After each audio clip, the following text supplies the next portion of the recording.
ملیۆنەها کورد لە ئیران بۆ ماوەی دەیان ساڵە بە جیاوازی تەماشا دەکرێن و زۆریش بەهۆی داخوازی مافەکانی یەکسانی لە حکوومەتی ئیسلامی لە تاران زندانی کراون و لە سێدارە دراون. بەڵام ڕاپەڕینی عەرەب لە ڕۆژهەڵاتی ناوین و مەترسی هێڕشە لەشکریەکان بۆ ڕاگررتنی بەڕنامەی ناوکی ئیران بە هەندی لە کوردەکانی ئیران هیوای بۆ گۆڕان بەخشیوە. داوەکە بە زووی دێت ڤیدیۆیەکی ئەماتۆر کە ناکرێت پێشڕاست بکرێت سەرهەڵەوە کوردەکان پێشان دەدات هێڕش دەکەنە سەر کاروانێکی لەشکری ئیرانی.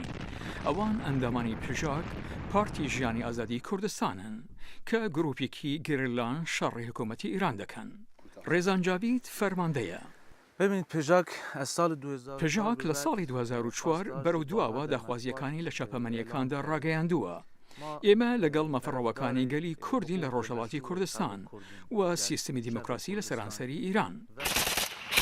پژاک لەلایەن ئیرانەوە وەکو ڕێکخراوێکی تۆریستی ناسراوە و لەسەر لیستی ڕەشی دارایی وڵاتە یەکگرتووەکاندایە، بەڵام بە ئەرکی پاسەوانی کورد لە ئیران هەستاوە.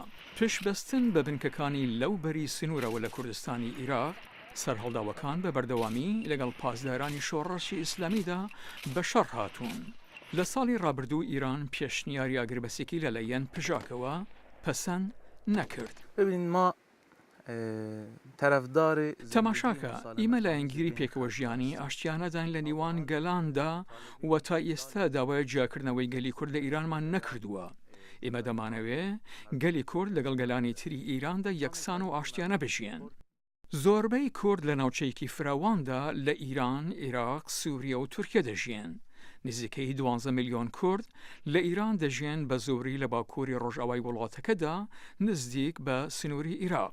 تاران دەڵێت بەگشتی باری ژیان و پەروەردە و فێرکردنی کوردەکانی باشتر کردووە و هەروەها بەشێکن لە پرۆسەکانی ڕامیاری، بەڵام کوردەکان دەڵێن مافێکی کەمتریان هەیە. کامران باڵنور کوردیکە لەو دەمەی لە کۆلیژ بووە لەلایەن کاربەدەستانی ئیرانیەوە دەستگیر کرابوو. ئەو دەڵێت بە بەردەوامی ئەشکەنجە درابوو و پاشان لە وڵاتەکە هەڵاتووە. هەندێک جار لە نیوە شەودا ڕادەبم و دەست دەکەم بە هاوارکردن. بە هەڵە لێم تێ مەگە. ئەمە تەنها بیرەوەریکە و من وا بیر دەکەم هێشتا لە زینداندام و ئەو هەموو شتانە. هەر بە ماوەیەکی کەم پاش شۆڕشی ساڵی 1979 ئیران، ئایەتۆڵا خۆمێنی شەڕی دژ بە کورد ڕاگەیان کە بە زۆرینە سونیین لە وڵاتێکی بە زۆرینە شیعەدا. پێشمەرگە شەڕکەرانی کورد لەلایەن لەشکەری ئیرانەوە شکەست درابوون. هەزاران گوندی کورد تەختکرابوون و کوردێکی زۆریش کوژرابوون. پاشەوەی دەستیان بەسەر شارەکەدا گرت، دەستیان بە سێدەرەدان کرد. سێدەرەدانی بە کۆمەڵ لە ناوچە کوردیەکان. من لەبیرمە لە شارۆچکەی بچووکی ئێمە کە مەهابادا لە ڕۆژێکدا 59 کەس لە سێدەرە دران. کوردەکانی ئیران تەماشای شەڕەکە لە سووریا دەکەن کە سەرهەڵداوەکان لە هەوڵی هەڵوەشانەوەی حکوومەتی دمەشقدان. هەندێ بە هیوای ڕۆبەڕووبوونەوەی لەشکریدان لە نیوان تاران و ڕۆژئاوا لەبارەی بەرنامەی ناوکی وڵاتەکەوە.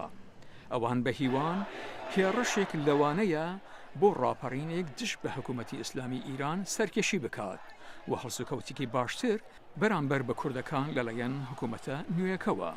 بروس فریمان چالاکێکی کووردە لە ئیرانەوە.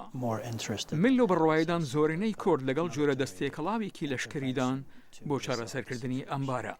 ئاخ و ئەگەر ئەوە ڕوو بداتیانە هەندی لە کوردەکانی ئیران بەردەوام دەبن لە پێکدادان لەگەڵ هێزەکانی حکوومەتدا و خەون بە ئایندەیەکی ڕۆناکتر بۆ کوردستان دەبینن.